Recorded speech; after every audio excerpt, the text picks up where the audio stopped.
আমাদের প্রার্থী জিতবে আমাদের প্রার্থী মাননীয় পুরুষোত্তম রায় বর্মন মঞ্চে উপস্থিত আছেন। আমাদের এই এলাকার party secretary comrade Ratan Das, comrade Subhashis Ganguly, আমার খুবই প্রিয় বোনেরা ভাইরা, আপনাদের সবাইকে আমার নমস্কার, প্রণাম আর সালাম জানাচ্ছি। আমি তো এই কথা বলবোই কি প্রথমে আপনার বাজি মেরে গেছেন, জিজ্ঞেস করুন কেন। আমি শুনেছি কি এলাকায় কোনো মিটিং হতে দেবে না। যারা এখানে সমাজ বিরোধী আছে ওরা ভেবেছে কি মানুষ একবার যখন নতুন সরকার এসছে তার আতঙ্ক দেখে মানুষ আর বেরোবে না। কিন্তু আজকে এই মিটিং এই এলাকায় করে 2018 পর এই এলাকায় কতবার হামলা হয়েছে, আর আজকে আপনারা এখানে এই এলাকায় মিটিং করে আপনারা এই সমাজ বিরোধীদের দেখিয়ে দিয়েছেন কি আপনারা আছেন, আপনারা ভোট দেবেন, আপনারা ওদের মাফিয়াকে হারাবেন। এবার এটা আপনারা ঠিক করেছেন। আমি আর একটা কথা বলতে পারি আর চাই, আমি শুনেছি কি এই কাজীপাড়ায় অনেকবার যারা আমাদের দেশের সংবিধানকে মানে না, যারা আমাদের দেশে বিভাজিত নীতি করার চেষ্টা করে, 3 বার এই এলাকায় হামলা করার চেষ্টা করেছে। ওরা ভেবেছে এই এলাকার মানুষের যা সাম্প্রদায়িক একতা আছে সেটা বিভাজিত করে ওরা নিজের নফরতের বীজ এখানে ওরা লাগাবে। আমি শুনেছি কি কাজীপাড়ার, বিশেষ করে কাজীপাড়ার মহিলা ওরা ঠিক করলো কি এবার যদি মাফিয়া আমাদের এলাকায় আসবে আমরা এগিয়ে ওদের এখান থেকে তাড়িয়ে দেব। আর আমার ধন্যবাদ জানাতে চাই, আমি ধন্যবাদ জানাতে চাই যারা কাজীপাড়ার আমাদের এখানে বন্ধুগণ যারা আছে, আমার দিক থেকে আমার কাজীপাড়া মেয়েদের আমার সালাম জানাবেন যে ওরা ঐক্যবদ্ধ তরিকাতে ওরা এই দুষ্কর্মীদের তাড়িয়ে দিল। এটা হচ্ছে মানুষের ক্ষোভ এই সরকারের বিরুদ্ধে। हम लोग जानते हैं ये माइक ठीक है क्या? इसका वो आवाज आ रही है थोड़ा कम, थोड़ा हिंदी बोल लेती हूँ, ठीक है? समझ में आएगी? हिंदी बांग्ला मिशे बोलबो।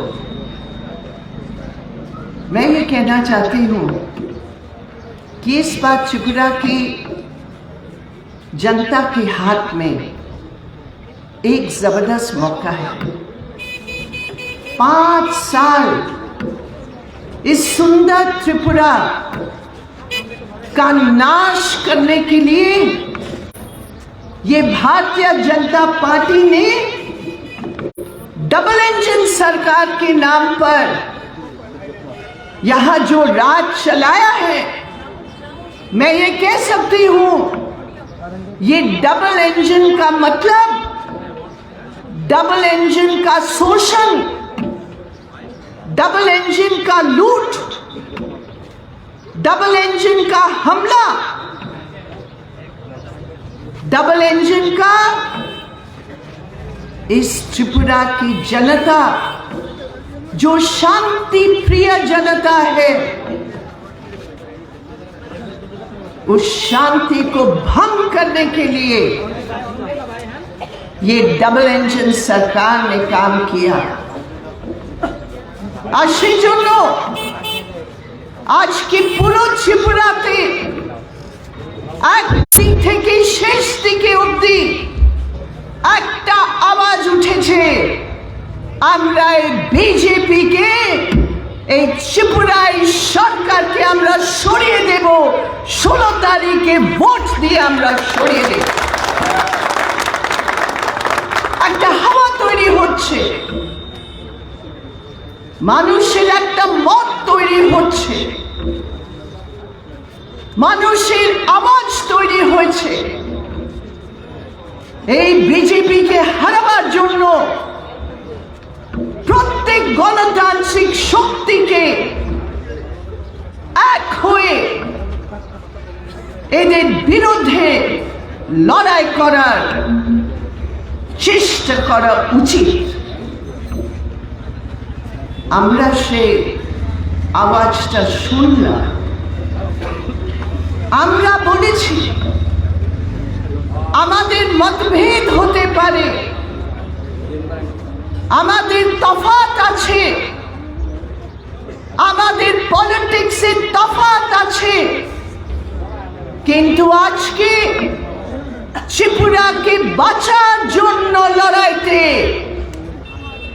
আমরা সবাইকে নিজেদের বিভাজন একদিকে রেখে আমরা বিজেপিকে এবার সরাবো, এটা হচ্ছে আমাদের শপথ। আমরা দেখলাম এটা শুধু নির্বাচনের কথা নয়, নির্বাচন আর ভোটে শুধু কথা নয়, এটা আমাদের সংবিধানের রক্ষার জন্য, আমাদের গণতন্ত্র রক্ষার জন্য আজকে লড়াই। আমরা জানি এই ভোটের যা অধিকার আছে, আরে বিজেপি আমাদের সংবিধানকে মানে না। আপনারা তো জানেন 1950-এ যখন ডক্টর বাবা সাহেব আম্বেদকরের হাতে কনস্টিটিউয়েন্ট অ্যাসেম্বলির পর যখন সংবিধান তৈরি হয়ে আমাদের देशेर सामने रखना হয়েছে, तब एक शक्ति थी जिसने कहा कि ये संविधान नहीं, हमें मनुस्मृति चाहिए, हमें जाति प्रथा आधारित, हमें मनुवादी संस्कृति के आधार पर हमें ये संविधान चाहिए। 1950 से लेकर 2023 तक बार बार किसी न किसी रंग में, रूप में ये जो शक्ति है आरएसएस का, ये जो शक्ति है हिंदुत्ववादी का, उन्होंने प्रयास किया हमारे देश की चरित्र को बदलने के लिए, हमारे देश के आधार को बदलने के लिए। और दिल्ली में 2014 के बाद से एक के बाद एक उन्होंने ऐसे कदम उठाए, हर मुद्दे पर, हर सवाल पर इस देश की जनवाद के ऊपर, इस देश की धर्मनिरपेक्षता के ऊपर उन्होंने हमला किया। ये कौन सा तरीका है? हमारे देश के संविधान ने हमें अधिकार दिया, हम कौन सा धर्म में विश्वास करते हैं, नहीं करते हैं, कौन सा धर्म को मानकर हम मंदिर जाते, मस्जिद जाते, गिरजाघर जाते, गुरुद्वारा जाते, ये किसी का बाप का देन नहीं है, ये हमारे संविधान ने हमें ये अधिकार दिया है। और आज हमें ये बताया जा रहा है, ये आरएसएस का मोहन भागवत जनवरी की महीने जब 26 जनवरी को रिपब्लिक डे का हम लोग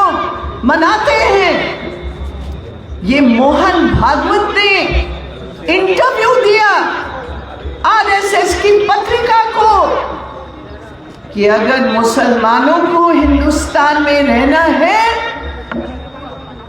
हमारी बात को मानकर चलने की जरूरत है। ये कौन होते हैं? ये कौन होते हैं?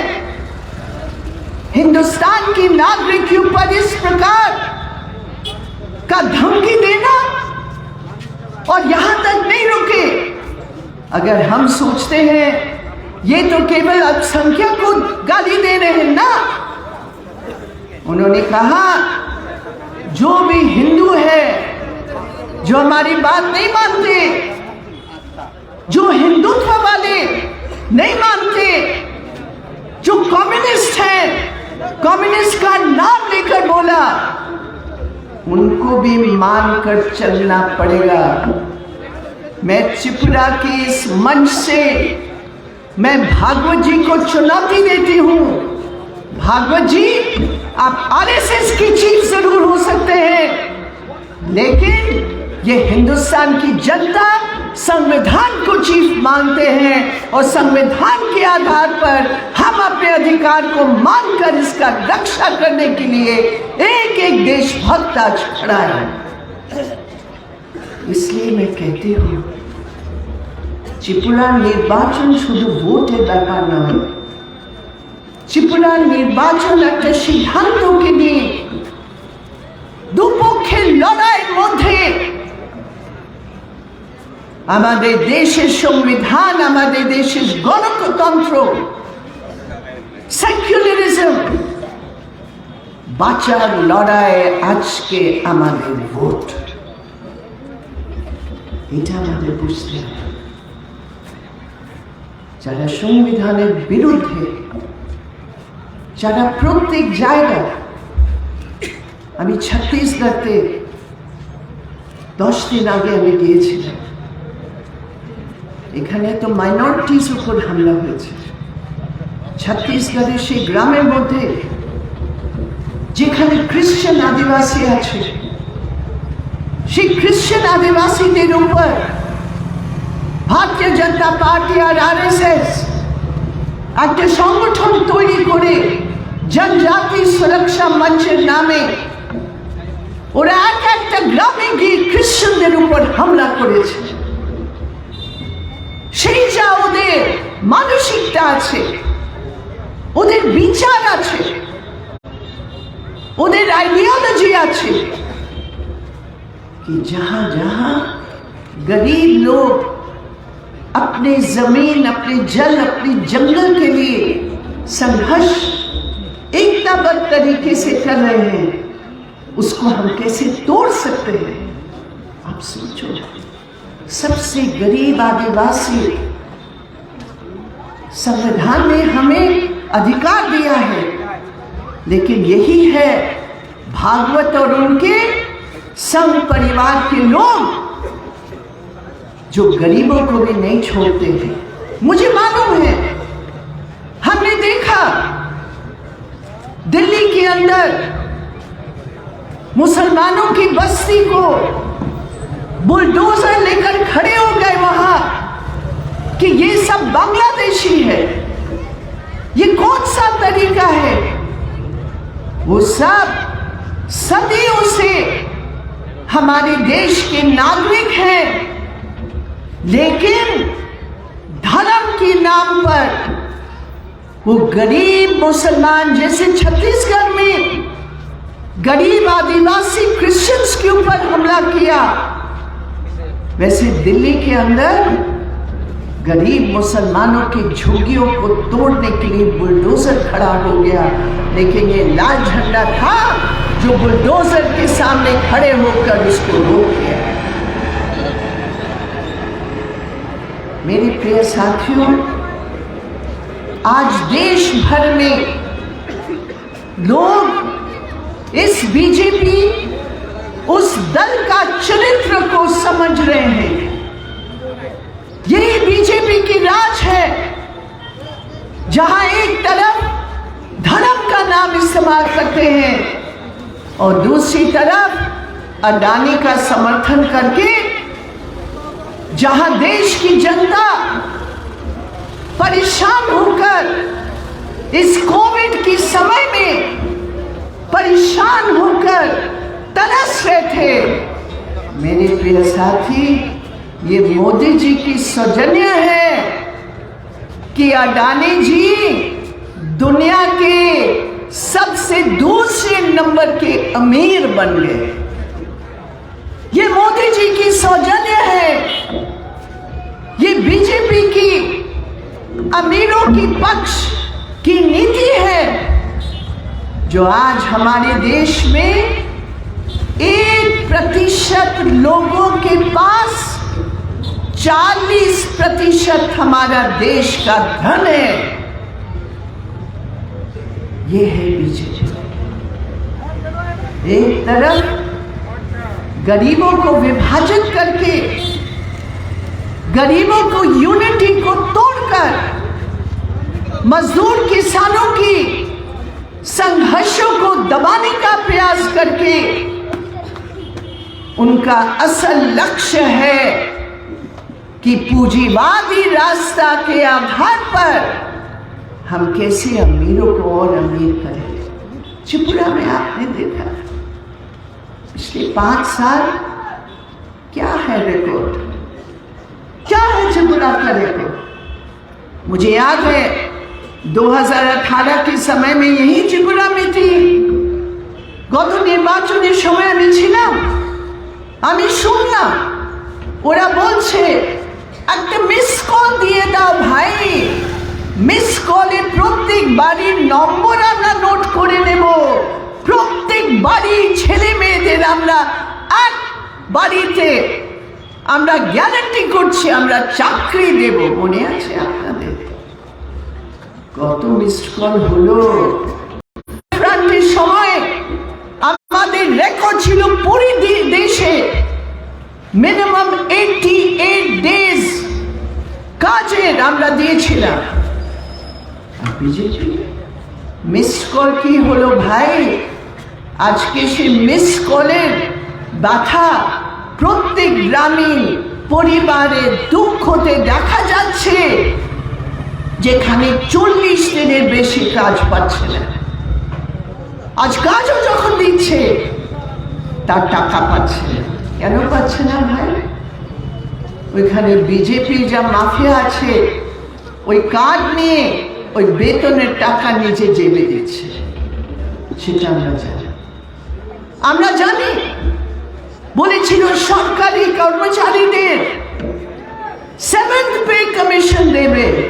हाय रे हाय भैया, कहाँ 7th पे कमीशन, कहाँ सरकारी कर्मचारी जो हमारे पास आंकड़े हैं हजारों की तादाद में जो सरकारी कर्मचारी नौकरी पे थे। ये सरकारी आंकड़े हैं 11,000 वो सरकारी कर्मचारियों की नौकरियां घट गए। टीचर में 20,000 टीचर्स आज त्रिपुरा की स्कूल्स में।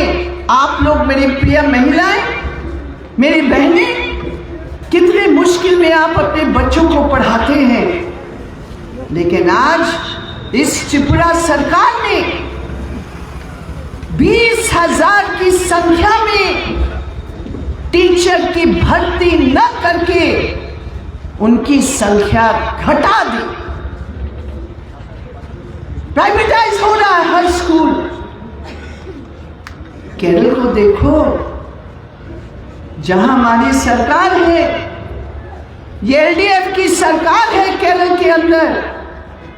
एक समय त्रिपुरा था जो पढ़ाई लिखाई की संख्या में सबसे हाईएस्ट ग्रोथ मानिक सरकार की लेफ्ट फ्रंट गवर्नमेंट की नेतृत्व में लिटरेसी और पढ़ाई में त्रिपुरा का पूरे देश भर का सबसे अच्छा नंबर था। और आज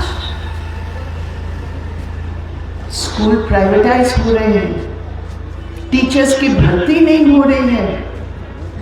आज ये मिसाल है मेरे प्रिय साथियों, केरल का ये मिसाल है कि लोग प्राइवेट स्कूल को छोड़ छोड़कर गवर्नमेंट स्कूल में आ रहे हैं, क्योंकि केरल की ये लाल झंडा सरकार है जिसने गवर्नमेंट स्कूल्स का 1 नंबर स्मार्ट स्कूल बनाकर हमारे बच्चों की पढ़ाई को आगे बढ़ाया बगैर पैसे की, बगैर भ्रष्टाचार की। ये मॉडल है केरल की मॉडल, जो पिछले 5 साल में कोई प्राइवेटाइजेशन नहीं, हमने पेंशन को बढ़ाया, हमने एजुकेशन को बढ़ाया, हमने स्वास्थ्य की सुविधाओं को बढ़ाया। ये 5 साल जब केरल आगे बढ़ रहा था एलडीएफ में, ये त्रिपुरा पीछे घट रहा था बीजेपी की लीडरशिप में। ये है अंतर मेरे प्रिय साथी। আর আমি জানি যখন এই পলিসি হয়, যখন গুন্ডা বাহিনী বাইক বাহিনী সব জায়গায় ঘুরে বেড়াচ্ছে, সরকার লাইসেন্স দিয়েছে, আমার মহিলাদের উপর কিভাবে অত্যাচার হয়েছে। আজকে ত্রিপুরার সবচেয়ে খারাপ রেকর্ড মহিলাদের যে অত্যাচার হচ্ছে। আর থানায় যদি যাও তখন এই বিজেপির গুন্ডা বাহিনী মহিলাদের পক্ষে নয়, অত্যাচারীদের পক্ষে গিয়ে দাঁড়িয়ে বলে আমরা ওদের জন্য আমরা এখানে এসেছি। এবার আমাদের লেফট ফ্রন্ট আমরা একটা ম্যানিফেস্টো ঠিক করেছি। আমরা বলেছি পরিষ্কারভাবে আমাদের ভোট দেবেন আপনি ত্রিপুরার জনগণের সামনে। আমরা বলেছি এই বিজেপি সরকার 1 লক্ষর বেশি যারা পেনশন পেত লেফট ফ্রন্টের আমলে ওদের নাম কেটে দিয়েছে। আমরা বলেছি আমাদের সরকার যদি হয় আমরা প্রত্যেক পেনশনধারী যার নাম কাটানো হয়েছে আমরা আবার ওদের পেনশন দেব। আমরা বলেছি পেনশন বাড়িয়ে দেব। আমরা বলেছি যারা 10,323 টিচার্স আছে যারা চাকরি থেকে বাদ গেল, আমরা গ্যারান্টি দিয়েছি আমরা প্রত্যেকের চাকরিকে বহাল করব। আমরা গ্যারান্টি দিয়েছি এই ওপিএস এর ব্যাপার, ওল্ড পেনশন স্কিম আমরা আবার নিয়ে আসবো, এইটা আমরা গ্যারান্টি করেছি। আমরা গ্যারান্টি করেছি 100 দিনের কাজ আমরা দিতাম, এবার 200 দিনের কাজের গ্যারান্টি আমরা বলছি। আমরা বলছি শহরে যা এমপ্লয়মেন্ট গ্যারান্টি স্কিম বিজেপি শেষ করে দিল, এটা আমরা গ্যারান্টি দিচ্ছি সরকার হবে আমরা আবার আরবান এমপ্লয়মেন্ট গ্যারান্টি স্কিমকে আমরা নিয়ে আসব। একটা পরিকল্পনা আছে, একটা দৃষ্টি আছে। ওই কেরালা মডেলকে সামনে রেখে কিভাবে ত্রিপুরাকে একটা বিকল্প নীতি দিয়ে আমরা কিভাবে এই নর্থ ইস্টের মধ্যে যা বিভাজিত নীতি ওরা তৈরি করছে তার বিরুদ্ধে দাঁড়িয়ে আমরা কিভাবে সরকার একটা প্রাথমিক দিকে জনগণের সরকারের নামে আমরা কিভাবে এগোতে পারি, এটা আমাদের স্বপ্ন। কিন্তু তার জন্য প্রথম দরকার হচ্ছে আমরা নিজের ভোট নিজে দেব। এই এলাকায় শুনলাম ভোট নিতে দেয়নি, যত ভোট হয়েছে এই এলাকায় ভোট দিতে দেয়নি।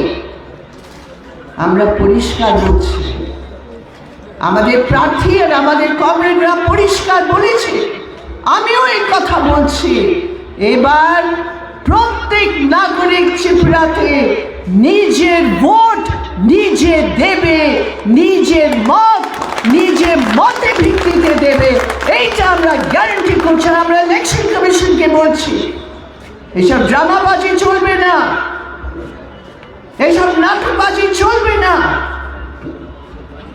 এটা আমাদের গণতান্ত্রিক অধিকার, আমাদের ভোটের অধিকার। এই ভোটের অধিকার তোমাদের রক্ষা করতে হবে। ইলেকশন কমিশন কিসের জন্য এখানে বসে আছো? আর যদি কোনো কমপ্লেন্ট হয়, যদি কেউ আপনাদের কাছে এসে কেউ যদি হুমকি দেয়, আমার প্রিয় ভাই বোনেরা, আপনারা মনে রাখবেন এটা আপনাদের অধিকার। আপনারা তখনই কমপ্লেন্ট করবেন, আমরা সেটা নিয়ে দেখব আমরা কিভাবে আপনাদের গণতান্ত্রিক অধিকারকে আপনাদের সাহসের ভিত্তিতে আমরা রক্ষা করব। এটা আমাদের গ্যারান্টি। अमित शाह এসেছেন এখানে, देशेर होम मिनिस्टर। আমি তো বলি अमित शाह का नाम थोड़ा बदल देना चाहिए। मैं तो समझती हूँ ये गाली गलौज मंत्री है, ये गृह मंत्री नहीं। गाली गलौज समझते हैं ना, ये गाली गलौज मंत्रालय के मंत्री है। जहां अमित शाह जाते हैं, मुंह खोलते हैं तो गाली निकलता है। यहां आए तो कम्युनिस्टों को बहुत गाली दिया, यहां आए तो चिपरा मोथा को बहुत गाली दी। हम कहते हैं अमित शाह जी, गाली गलौज मंत्री जी, ये गाली गलौज से अभी चिपरा की जनता दबने वाली नहीं है। आप अपना गाली गलौज लेकर गुजरात में चले जाओ, चिपरा में इस प्रकार की धमकी भूमकी, इस प्रकार का पैसा जो आप लोग फैला रहे हैं, ये चलेगा नहीं। इसलिए तैयारी रखो, तैयारी करो। इस बार आपके इलाके में ये माफिया राज जो है, आपका जो मौजूदा एमएलए है, क्या किया? इस पूरे इलाके को बर्बाद के अलावा क्या किया मैंने? हमारे पास जो प्रार्थी है, आपने सुना, माधव अधिकार का चैंपियन है, वकालत करते हैं, कानून भी समझते हैं, अधिकार भी समझते हैं, और आपके सामने उन्होंने शपथ लिया है कि आपकी सेवा में, अधिकारों की सेवा में वो लगेंगे। मुझे खुशी है कि इस इलाके में बीजेपी और हमारा कैंडिडेट का सीधा टक्कर है। सभी शक्तियों ने मिलकर ये तय किया है कि हमारा सबका समर्थन, सीपीएम का, लेफ्ट फ्रंट का, कांग्रेस का और दूसरी पार्टी का कोई यहाँ प्रार्थी नहीं है। इसलिए मेरे प्रिय साथियों, ये सुनहरा मौका है कि इस बार हम पलटकर जवाब देकर हम अपने साथी पुरुषोत्तम भाई को जिताकर इस इलाके की एकता को मजबूती के साथ, विकास को मजबूती के साथ हम लोग आगे लेकर जाएंगे। आइए मेरी प्रिय बहनों और भाइयों, एक साथ मिलकर हम शपथ ले। इस बार हमारा वोट जाएगा पुरुषोत्तम भाई को। आप जानते हैं इनका सिंबल है 3 मनुष्य, देखो, और सबसे बड़ी बात है इस पे 2 महिलाएं भी हैं। ये सबसे इम्पोर्टेंट है क्योंकि महिलाओं की शक्ति है जो एक बार फिर एक वैकल्पिक सरकार को इस त्रिपुरा में लेकर आएंगे। आप सब यहाँ आए, बहुत बहुत धन्यवाद। इनकलाब जिंदाबाद, हमारी जीत जिंदाबाद।